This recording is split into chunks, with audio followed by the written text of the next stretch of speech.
Okay. This is my queen ant. She escaped her habitat today. And my husband had, it had this water thing connected, but the magnets had fallen off last night while I was sleeping. And it must have been a cat or something bumped into it and knocked it down while I was sleeping. And so she had escaped. I didn't find out until about noon that she escaped. See her in there twitching around. Oh, she's getting too cold. Okay, so my husband had sprayed for like the Ortho in-home insect repellent only in our kitchen. And now I don't keep her set up in my kitchen usually. I keep her in like on the opposite end of the living room. Well, when she escaped, I didn't find out till much later. She made her way to the kitchen and to the walls, and I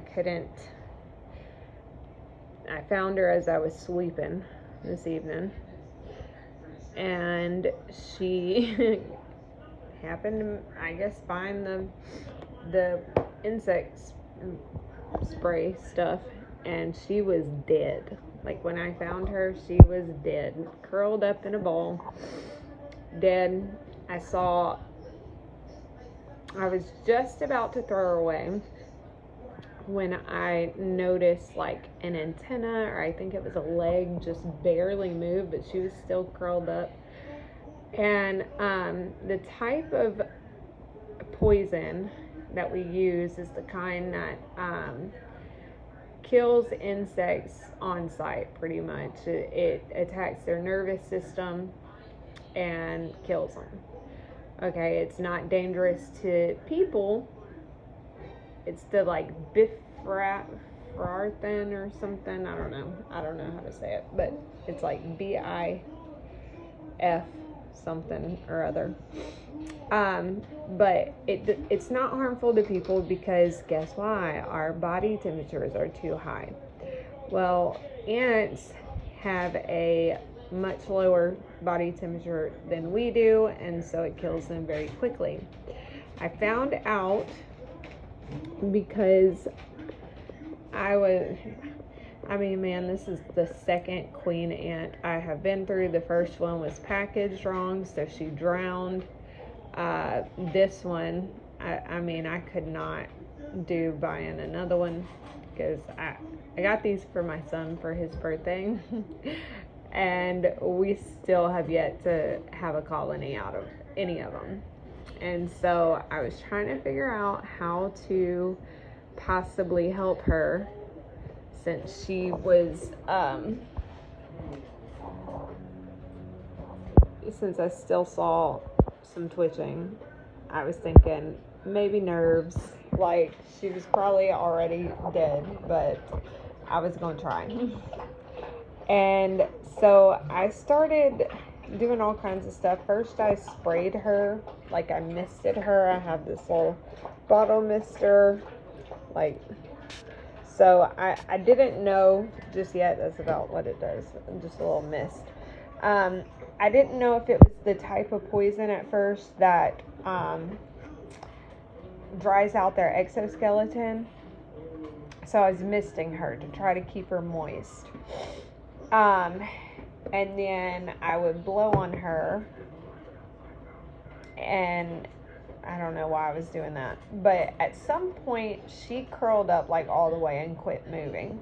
So I started breathing on her, like hot breath, because I have no idea why, but I just started breathing on her, and then her legs started to move. Every time I would breathe on her, her legs would move. And then that was when I decided to go and look at what poison we used, and it was the bifenthrin or whatever. And so I realized that it was because when I was breathing on her, I was breathing our body temperature. And, if we could raise her body temperature, then maybe she could have a chance of survival. So I got a heat lamp, I put it on her, and pretty soon after I had the heat lamp really close to her, she stood up. She was very wobbly and here and there and like tripping and falling all over the place. But now she is, she is up. She is moving around. She is walking. Her legs are a little bit sticky and she's a little jerky, but she has already drank. She's been in there trying to forage and everything. And but if I remove the heat lamp right now, she will die. So if you have a queen ant that has done something similar, try this, but do not remove the heat lamp right away. This poison has to have a chance to run its course. And so if you see her up moving around and you think, oh, she's fine, don't remove that heat lamp, because the second you remove her from the heat, she's going to curl right back up. Anyways, I will keep you updated on, because I'm very curious to see how this will affect her and her colony production. Now, I had already had her a month and she hadn't produced any eggs, so I'm afraid I was sent an unfertile ant, but now I'm invested in her because we have saved lives. So we're going to see what she does and how this affects her after she recovers. Let's see if we can get a better picture of her.